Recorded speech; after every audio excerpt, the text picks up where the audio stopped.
according to her trainer, she is the sexiest. Oh, but the shy girl. Her name is Sandra. Together with trainer Jerick, say hello.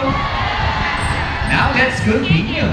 So guys, do you have any idea why they are called pin or feather-footed marine mammals?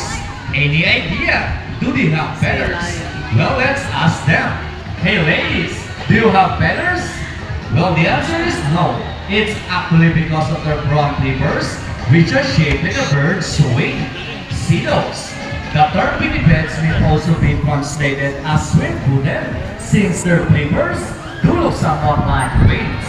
In fact, they appear to be flying underwater as they swim from place to place. Right, ladies? And you know, they often mistake like a seal because they look very much alike.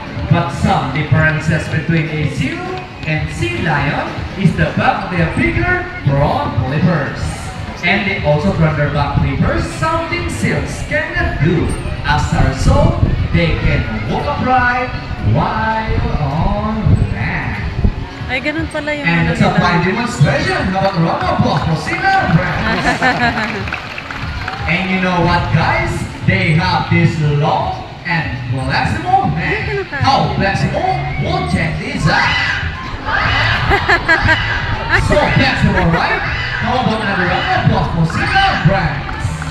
Oh, eh, As you yung can isa. see, their body is covered with a thick coat of short, coarse hair.